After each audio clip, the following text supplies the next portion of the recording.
ಸ್ನೇಹಿತರೆ ನಮಸ್ಕಾರ. ಗುಜರಾತ್ ವಿಮಾನ ದುರಂತ ನಡೆದ ನಂತರ ಪೈಲಟ್ಗಳಿಗೆ ಅದ್ಯಾಕೋ ಅದೃಷ್ಟ ಕೈ ಕೊಡ್ತಾ ಇದೆಯೇನೋ ಅಂತ ಅನ್ನಿಸ್ತಾ ಇದೆ. ಹಾಸ್ಟೆಲ್ ಮೇಲೆ ಪತನಗೊಂಡಂಥ ವಿಮಾನ 270ಕ್ಕೂ ಜೀವಗಳನ್ನು ನುಂಗು ಹಾಕಿಬಿಟ್ಟಿದೆ. ಈ ಘಟನೆ ಮಾಸುವ ಮುನ್ನವೇ ಮತ್ತೆ ಭಯಾನಕ ಆಘಾತಕಾರಿ ಸುದ್ದಿಗಳನ್ನು ನಾವು ಕೂಡ ಕೇಳ್ತಾ ಇದ್ದೇವೆ. ಇಂಡಿಗೋ ವಿಮಾನವು ಇಂತಹ ದುರಂತವನ್ನು ತಪ್ಪಿಸುವಲ್ಲಿ ಇದೀಗ ಯಶಸ್ವಿಯಾಗಿರೋದು.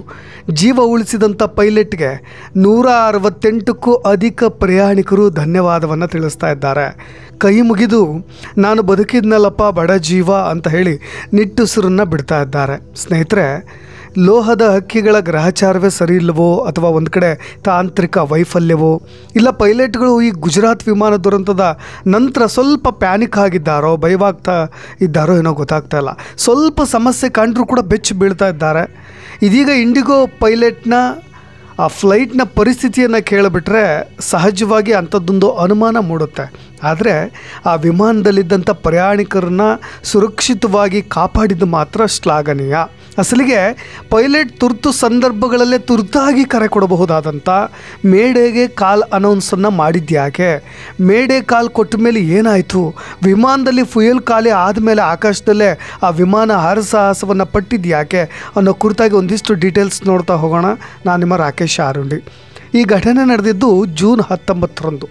ಆದರೆ ಈ ವಿಷಯಕ್ಕೆ ಸಂಬಂಧಪಟ್ಟ ಹಾಗೆ ಇದೀಗ ತನಿಖೆ ಕೂಡ ನಡೀತಾ ಇದೆ. ಇನ್ನು ಇಂಡಿಗೋ ಪೈಲಟ್ಗಳನ್ನು ತಾತ್ಕಾಲಿಕವಾಗಿ ರೋಸ್ಟರ್ನಿಂದಲೇ ಹೊರಗಿಡುವಂಥ ತೀರ್ಮಾನಕ್ಕೂ ಕೂಡ ಕಟ್ಟುನಿಟ್ಟಿನ ಕ್ರಮಕ್ಕೂ ಕೂಡ ಇಂಡಿಗೋ ವಿಮಾನಯಾನ ಸಂಸ್ಥೆ ಮುಂದಾಗಿಬಿಟ್ಟಿದೆ. ಸ್ನೇಹಿತರೆ, ನಿಮಗೆ ಭಾರತದಲ್ಲಿ ಸೇಫೆಸ್ಟ್ ಲ್ಯಾಂಡಿಂಗ್ ಮತ್ತು ಟೇಕ್ ಆಫ್ ಆಗಿರ್ಬೋದು ಅಥವಾ ಏನಾದರೂ ಲ್ಯಾಂಡ್ ಮಾಡೋ ವಿಚಾರದಲ್ಲಿ ಆಗಿರ್ಬೋದು ಬಹಳಷ್ಟು ಸೇಫೆಸ್ಟ್ ರನ್ವೇ ಅಂತ ಏನಾದರೂ ಇದ್ದರೆ ಅದು ಬೆಂಗಳೂರು ವಿಮಾನ ನಿಲ್ದಾಣದ ರನ್ವೇ ಅಂತ ಅನೇಕ ಕಮಾಂಡರ್ಗಳಾಗಿರ್ಬೋದು ಪೈಲಟ್ಗಳಾಗಿರ್ಬೋದು ಆ ಥರದೊಂದು ಸಲಹೆಯನ್ನು ಕೊಡ್ತಾರೆ.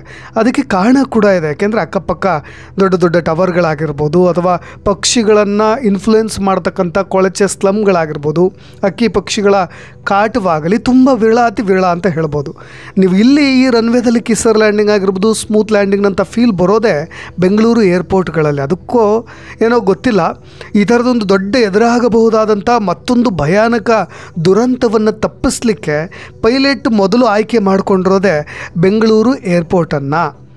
ಸ್ನೇಹಿತರೆ, ಹೌದು, ಈ ಮೇಡೆ ಅಂತ ಕಾಲ್ ಮಾಡ್ತಿದ್ದ ಹಾಗೆ ಜೂನ್ 19ರ ರಾತ್ರಿ ಬೆಂಗಳೂರು ಏರ್ಪೋರ್ಟ್ನಲ್ಲಿ ಫೈರ್ ಎಂಜಿನ್ನು, ಆ್ಯಂಬುಲೆನ್ಸ್ಗಳು, ಸಿಬ್ಬಂದಿಗಳು ಎದ್ನೋ ಬಿದ್ನೋ ಅನ್ನೋ ರೀತಿಯಲ್ಲಿ ಇಂಡಿಗೋ ವಿಮಾನದ ಲ್ಯಾಂಡಿಂಗ್ ಜಾಗದಲ್ಲಿ ಬಂದು ನಿಂತುಬಿಟ್ಟಿದ್ರು.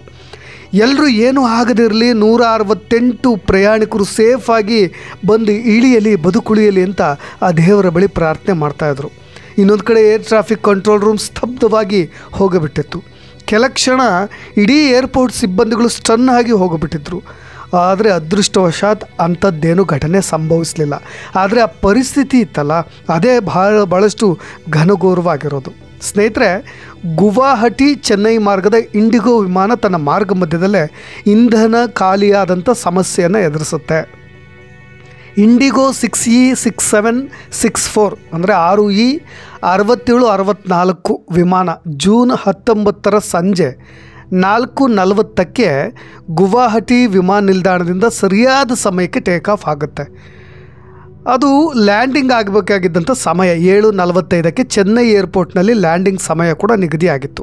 ಆದರೆ ಲ್ಯಾಂಡಿಂಗ್ ಸಮಯದಲ್ಲಿ ಸರಿಯಾದಂಥ ಅಪ್ರೋಚ್ ಸಿಗಲಿಲ್ಲ ಅನ್ನೋ ಕಾರಣಕ್ಕೆ ಪೈಲಟ್ ಆಲ್ಟರ್ನೇಟ್ ನಿರ್ಧಾರದ ಮೊರೆ ಹೋಗ್ತಾರೆ.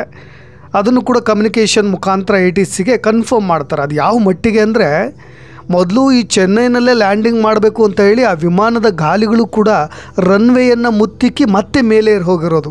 ಆ ಮಟ್ಟಿಗೆ ಅಲ್ಲಿ ಆಗಬಹುದಾಗಿದ್ದಂಥ ಮತ್ತೊಂದು ದೊಡ್ಡ ಅಪಾಯವನ್ನು ಅಲ್ಲಿ ತಪ್ಪಿಸಿರೋದು.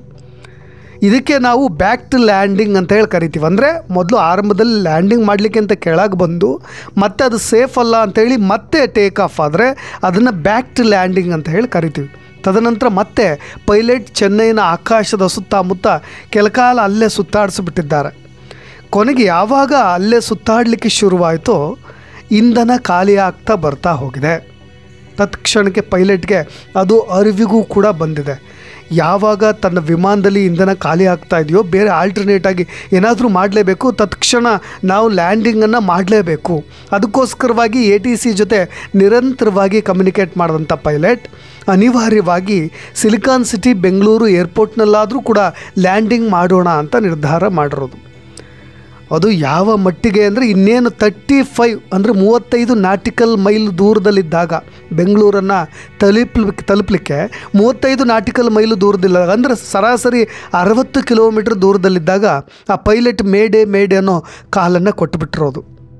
ನಿಮಗೆ ಗುಜರಾತ್ ವಿಮಾನ ದುರಂತದಲ್ಲೂ ಕೂಡ ಲಾಸ್ಟ್ ಮೇಡೆ ಕಾಲನ್ನು ಕೊಟ್ಟಿದ್ದು. ಅತೀ ತುರ್ತಾಗಿ ಕೊಡ್ತಕ್ಕಂಥ ಈ ಮೇಡೆ ಕಾಲ್ ಏನಾದರೂ ಪೈಲಟ್ಗಳು ಕೊಟ್ಟುಬಿಟ್ರು ಅಂದ್ಬಿಟ್ರೆ ATCಯಲ್ಲಿ ಎಲ್ಲರೂ ಕೂಡ ಆತಂಕಗೊಳಗಾಗ್ಬಿಡ್ತಾರೆ, ದಿಗ್ಭ್ರಾಂತರಾಗ್ಬಿಡ್ತಾರೆ. ಭಾಳಷ್ಟು ಅಚ್ಚರಿಯ ವಾತಾವರಣ ಏನಾಗ್ತಾ ಇದೆ ಏನೋ ಅಂತ. ಆ ಥರದ ಒಂದು ದೊಡ್ಡ ದುರಂತ ಸಂಭವಿಸೋ ಮಟ್ಟಿಗಿನ ಆತಂಕವನ್ನು ಪೈಲಟ್ ವ್ಯಕ್ತಪಡಿಸಿದಾಗ ಮಾತ್ರ ಈ ಮೇಡೆ ಕಾಲನ್ನು ಕೊಟ್ಟಿರೋದು. ಆ ಘಟನೆ ಇತ್ತೀಚೆಗೆ ಯಾರೂ ಕೂಡ ಮರೀಲಿಕ್ಕೆ ಸಾಧ್ಯವೇ ಇಲ್ಲ. ಇನ್ನೂ ಕೂಡ ಆ ಮೇಡೆ ಅನ್ನೋ ಶಬ್ದ ಎಲ್ಲರಲ್ಲೂ ಕೂಡ ಅಚ್ಚಳಿದೆ, ಹಾಗೆ ಉಳಿದು ಬಿಟ್ಟಿದೆ. ಮೇಡೆ ಅನ್ನೋ ಪದವೇ ಒಂದು ರೀತಿಯಾಗಿ ಭಯವನ್ನು ಉಂಟು ಮಾಡ್ತಕ್ಕಂಥ ಪದ ಅನ್ನೋ ರೀತಿಯಾಗಿ ಆಗಿಬಿಟ್ಟಿದೆ. ಮೊದಲೇ ಗುಜರಾತ್ ಘಟನೆಯಿಂದ ಆತಂಕದಲ್ಲಿರ್ತಕ್ಕಂಥ ವಿಮಾನ ಸಿಬ್ಬಂದಿಗಳು ಮತ್ತೆ ಈಗ ಮೇಡೆ ಕಾಲನ್ನು ಕೇಳಿ ದಿಗ್ಭ್ರಾಂತರಾಗಿಬಿಟ್ರು. ಅವ್ರ ಕೈಕಾಲುಗಳು ನಡುಗಲಿಕ್ಕೆ ಶುರು ಮಾಡಿಬಿಟ್ವು. ಏನು ಮಾಡೋದು ಅನ್ನೋ ಸಂದಿಗ್ಧತೆಯಲ್ಲಿ ಮುಂದಿನ ಫಾಲೋಅಪ್ಸ್ಗಳ ಬಗ್ಗೆ ಅವ್ರು ತಲೆ ಕೆಡಿಸ್ಕೊಂಡಿದ್ದಾರೆ. ಮುಂದೆ ಏನು ಮಾಡಬಹುದು ಅನ್ನೋ ನಿಟ್ಟಿನಲ್ಲಿ ಈಗಾಗಲೇ ಮೇಡೆ ಕಾಲ್ ಬಂದುಬಿಟ್ಟಿದೆ. ಯಾವ ಕಾರಣಕ್ಕೆ ಅಂತ ಇನ್ನೇನು 35 ನಾಟಿಕಲ್ ಮೈಲ್ ದೂರದಲ್ಲಿ 60 ಕಿಲೋಮೀಟ್ರ್ ದೂರದಲ್ಲಿ ಲ್ಯಾಂಡಿಂಗ್ ಮಾಡಬೇಕು ಇದೇ ಬೆಂಗಳೂರು ಏರ್ಪೋರ್ಟ್ನಲ್ಲಿ. ತಕ್ಷಣಕ್ಕೆ ATC ಸಿಬ್ಬಂದಿ ರಕ್ಷಣಾ ಪಡೆಗಳಿಗೂ ಸೂಚನೆ ಕೊಡ್ತಾರೆ. ರಾತ್ರಿ 8:20 ಸುಮಾರಿಗೆ ಬೆಂಗಳೂರು ಏರ್ಪೋರ್ಟ್ ಇಂಥದ್ದೊಂದು ದೊಡ್ಡ ಅಪಾಯವನ್ನು ತಪ್ಪಿಸಿಬಿಟ್ಟಿದ್ದು. ಆ ಕ್ಷಣದಲ್ಲಿ ಬೆಂಗಳೂರು ಏರ್ಪೋರ್ಟ್ನಲ್ಲಿ ಎಮರ್ಜೆನ್ಸಿಯನ್ನು ಕೂಡ ಘೋಷಣೆ ಮಾಡಲಾಗಿತ್ತಂತೆ. ಜೂನ್ 19 3 ದಿನಗಳ ನಂತರ ಇವೆಲ್ಲವೂ ಕೂಡ ಬಯಲಿಗೆ ಬರ್ತಾ ಇರೋದು. ಆಂಬ್ಯುಲೆನ್ಸ್ ಆಗಿರ್ಬೋದು, ವೈದ್ಯಕೀಯ ತಂಡಗಳಾಗಿರ್ಬೋದು, ಫೈರ್ ಎಂಜಿನ್ ಆಗಿರ್ಬೋದು, NDRF ಸಿಬ್ಬಂದಿಗಳಾಗಿರ್ಬೋದು, ಎಲ್ಲರೂ ಕೂಡ ಕಾರ್ಯಪ್ರವೃತ್ತರಾಗಿಬಿಟ್ಟಿದ್ದಾರೆ. ದೇವರ ದಯೆಯಿಂದ ವಿಮಾನ ಸೇಫಾಗಿ ಲ್ಯಾಂಡಿಂಗ್ ಅಂತೂ ಆಗಿಬಿಡ್ತು. ಎಲ್ಲರೂ ಪ್ರಯಾಣಿಕರ ನಿಟ್ಟುಸಿರು ಬಿಡ್ತಾ ಇರೋದು ಈ ಕಾರಣಕ್ಕೆ. ಸ್ನೇಹಿತರೆ, ಈ ಘಟನೆಯ ನಂತರ ನಾನು ಹೇಳ್ತಾ ಇರೋದು ಒಂದು, ಈ ಘಟನೆ ಆದ ನಂತರ ಅಂದರೆ ಮೊನ್ನೆ ಇದೇ ಬೆಂಗಳೂರಿನ ಏರ್ಪೋರ್ಟ್ನಲ್ಲಿ ಈ ವಿಮಾನವನ್ನು ಇಳಿಸಿದ ನಂತರ ಇಂಡಿಗೋ ಪೈಲಟ್ಗಳಿಗೆ ಸ್ಟ್ರಿಕ್ಟ್ ಆ್ಯಕ್ಷನ್ ಕೂಡ ತೆಗೆದುಕೊಳ್ಳಲಾಗಿದೆ. ಯಾಕೆಂದರೆ ರೋಸ್ಟರ್ನಿಂದ ಹೊರಗಿಟ್ಟಿದ್ದಾರೆ ಅಂದರೆ ಪೈಲಟ್ಗಳನ್ನು ಸ್ವಲ್ಪ ದಿನದ ಮಟ್ಟಿಗೆ ವಿಮಾನ ಓಡಿಸದೆ ರೆಸ್ಟ್ ನೀಡ್ತಕ್ಕಂಥ ಪನಿಷ್ಮೆಂಟ್. ಮಾನಸಿಕವಾಗಿ ಅವರು ಕೂಡ ತುಂಬ ಸದೃಢರಾಗಬೇಕಾಗತ್ತೆ. ಅದಕ್ಕೋಸ್ಕರವಾಗಿ ಈ ಥರದ ಪನಿಷ್ಮೆಂಟನ್ನು ಕೊಟ್ಟು ಬೇರೆ ಪೈಲಟ್ಗಳನ್ನು ವ್ಯವಸ್ಥೆ ಮಾಡುವಂಥ ಕೆಲಸ. ಇನ್ನು ಈ ಘಟನೆಯಲ್ಲಿ ಪೈಲಟ್ಗೆ ಚೆನ್ನೈನಲ್ಲಿ 2 ಬಾರಿ ಲ್ಯಾಂಡಿಂಗು ಕೂಡ ಒಂದು ಚಾನ್ಸನ್ನು ಕೊಟ್ಟಿದ್ದರಂತೆ. ಲ್ಯಾಂಡಿಂಗ್ ಮಾಡು ನೀನು, ಏನು ತೊಂದರೆ ಇಲ್ಲ ಅಂತೇಳಿ ATC ಕಡೆಯಿಂದ ಕಮ್ಯುನಿಕೇಷನ್ ಮಾಡಿದಾಗ ಲ್ಯಾಂಡಿಂಗ್ ಮಾಡಬಹುದು ಅನ್ನೋ ಅನುಮತಿಯೂ ಕೂಡ ಸಿಕ್ಕಿತ್ತಂತೆ. ಆದರೆ ಪೈಲಟ್ ಆ ಥರದ ಧೈರ್ಯವನ್ನು ತೋರಿಲ್ಲ, ಮಾನಸಿಕವಾಗಿ ಕುಗ್ಗು ಹೋಗಿಬಿಟ್ಟಿದ್ದಾರೆ, ಆತಂಕದಲ್ಲಿದ್ದರು. ಬಟ್ ಈ ಥರದ ಒಂದು ಚಾನ್ಸನ್ನು ತೆಗೆದುಕೊಂಡೇ ಬಿಡೋಣ ಅಂತ ಅವರು ಅದೃಷ್ಟದ ಮೊರೆ ಹೋಗಿಲ್ಲ. ಏಕೆಂದರೆ ಅವ್ರ ಮಾನಸಿಕ ಸ್ಥಿತಿ ಹೇಗಿತ್ತು, ಅವ್ರು ಎಷ್ಟು ಭಯಪಟ್ಟಿದ್ರು, ಎಲ್ಲೂ ಕೂಡ ಅವ್ರನ್ನ ಕೌನ್ಸಿಲಿಂಗ್ ಮಾಡಿದಾಗ ಗೊತ್ತಾಗುತ್ತೆ. ಅವರ ಮಾನಸಿಕ ಗೊಂದಲಕ್ಕೆ ಗುಜರಾತ್ ವಿಮಾನ ದುರಂತ ಕಾರಣವಾಗಿರ್ಬೋದಾ, ಅದಾದಲ್ಲಿ ಎಲ್ಲ ಪೈಲಟ್ಗಳನ್ನು ಕೂಡ ಒಮ್ಮೆ ಕೌನ್ಸಿಲಿಂಗ್ ಮಾಡಬೇಕಾಗತ್ತೆ. ಯಾಕೆಂದರೆ ಅವರೇ ಇಷ್ಟೊಂದು ಭಯದಲ್ಲಿದ್ದರೆ ಪ್ರಯಾಣಿಕರ ಪರಿಸ್ಥಿತಿ ಏನಾಗಿರಬೇಡ. 168 ಪ್ರಯಾಣಿಕರ ಜೀವಗಳ ಗತಿ ಏನು?